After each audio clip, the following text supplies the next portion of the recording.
반갑습니다. 한 주간을 시작하는 월요일입니다. 짧지만 강력하고 결정적인 말씀으로 오늘 본문을 시작합니다. 너는 내일 일을 자랑하지 마라. 내일도 해가 뜨고 세상은 돌아가겠죠. 지금까지 그래 왔으니까요. 그렇다고 내일을 내 스스로 보장할 수 있는가? 내일에 대해서 자랑을 할 수 없습니다. 히브리어 성경에는 왜냐하면이라는 단어가 있습니다. 왜냐하면 하루 동안에 무슨 일이 일어날지 네가 알 수 없기 때문입니다. 그런데 내일에 대해서 무슨 자랑을 늘어놓을 수 있겠습니까? 그러니 겸손할 수밖에 없습니다. 내일은 하나님의 주권에 속해 있지 나의 것이 아닙니다. 2절에서도 자랑하지 말라라고 합니다. 1절에 자랑이라는 것과 2절의 칭찬이라는 단어가 같은 단어입니다. 그리고 2절에서는 스스로 자랑하지 말라라는 말씀을 두 번이나 반복합니다. 내 입으로 이야기를 해야 사람들이 알 수 있을 텐데 자랑을 하고 싶다면 어떤 방법이 있겠습니까? 저의 개인적인 생각에는 이런 방법을 떠올려 봅니다. 정말 자랑하고 싶으면 사람들을 초대하거나 식사 대접을 하는 것이죠. 그러면 사람들이 물을 것 아닙니까? 무슨 일이 있는가? 그때에 별거 아닌데 이런 일이 있었다. 그러면서 자랑을 할 수 있을 것입니다. 지혜로운 사람은 다른 사람을 구체적으로 풍성하게 칭찬하면서 대신에 내 자랑은 하지 않는 것이 지혜로운 것입니다. 이게 말처럼 쉽지 않다라는 것은 우리가 경험적으로 알고 있습니다. 여하튼 줄일 것은 내 자랑이고 늘려야 되는 것은 다른 사람을 칭찬하는 것입니다. 3절입니다. 돌도 무거운 것이고 모래도 무거운 것인데 미련한 자의 분노는 돌이나 모래보다 더 무겁습니다. 분노를 표현하게 하는 사람도 있지만 그렇지 않은 경우도 있습니다. 돌이나 모래는 물리적인 무게이고 육체적인 무게이지만 미련한 자의 분노는 다른 사람에게, 이웃에게, 가족들에게 육체적, 정신적, 정서적인 고통을 엄청나게 안겨줄 수도 있습니다. 4절을 보십시오. 분노가 잔인하고 파괴적이긴 하지만 질투에 비하면 아무것도 아닙니다. 분노도 파괴적이지만 투기나 질투는 더더욱 파괴적입니다. 분노를 표출하지 않는 것 같은데 질투성 반응은 정말 사람을 괴롭게 합니다. 어떤 사람은 표 안 나지만 심하게 시기하거나 질투합니다. 때로는 본인이 엄청 쿨한 듯이 하지만 자존심이 강하고 교모하게 시기하고 질투할 수 있습니다. 2절에서는 자랑, 3절에서는 분노, 4절에서는 질투, 투기, 시기에 대해서 말씀합니다. 2절, 3절, 4절로 갈수록 더 힘들게 합니다. 이런 것들은 모두 이웃, 배우자나 부모와 자녀, 교우들, 직장 동료 등을 괴롭히는 것입니다. 이웃에게는 큰 상처를 줄 수도 있습니다.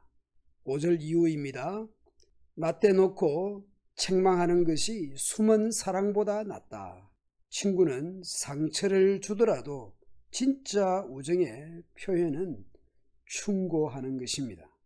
진짜 사랑과 우정과 충성은 충고할 수 있어야 합니다. 그것을 할 수 없거나 안 하면 진짜 사랑, 진짜 우정이 아닙니다.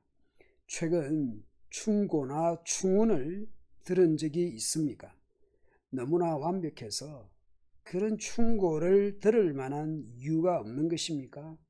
아니면 나에게 무슨 말을 했다가는 내가 어떻게 나올지 몰라서 아무도 말하지 않을 수 있습니다. 무서운 독재자이기 때문에 그런 충고나 충언을 할 생각을 못하는 것이죠. 정말 사랑하지만 차마 충고하지 못하는 것, 그것은 신실한 우정의 표현이라고 할 수 없습니다. 진정한 신실한 우정은 충고하는 것입니다. 충고를 받는 것입니다. 9절에서 권면합니다. 기름과 향이 사람의 마음을 기쁘게 하는 것처럼 친구의 진실한 충고도 아름다운 것입니다. 7절을 보면 마치 시장이 반찬이다 라는 말이 떠오릅니다. 배부른 사람은 꿀도 싫어하지만 배고픈 사람에게는 쓴 것도 달다. 먹을 것이 이렇게 풍성했던 시절이 있었나 싶습니다. 그런데 요즘 사람들은 이런 와중에도 맛집을 찾아다니고 유튜브에서 먹방을 열심히 보고 있습니다. 음식만 그렇겠습니까? 어떤 사람은 설교의 홍수 시대를 살고 있다 라고 하면서도 참된 말씀은 흉년이다 라고 말하기도 합니다. 어떤 사람은 배가 불러서 뭘 주어도 만족을 모른다고 말하기도 합니다. 시편에서 그랬습니다. 사슴이 시냇물을 찾기에 갈급한 같이 내 영혼이 주를 찾기에 갈급합니다. 내가 주의 계명을 너무나도 사모함으로 입을 벌리고 헐떡입니다. 우리는 무엇에 대한 갈증, 갈급함, 헐떡임이 있습니까? 10절을 보면 이웃사촌이다 라는 표현이 떠오르기도 합니다. 네 친구나 내 아버지의 친구를 저버리지 말며 가까운 이웃은 먼 형제보다 낫다.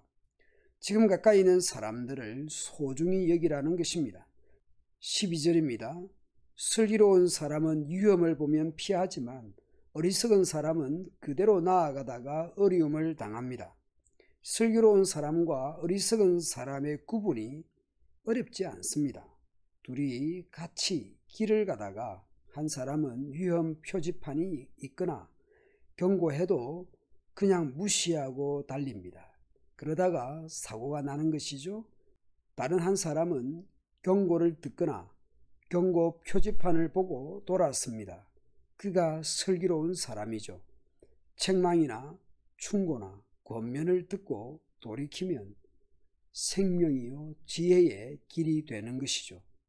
내 아들아, 지혜로운 사람이 되어 내 마음을 기쁘게 하여라.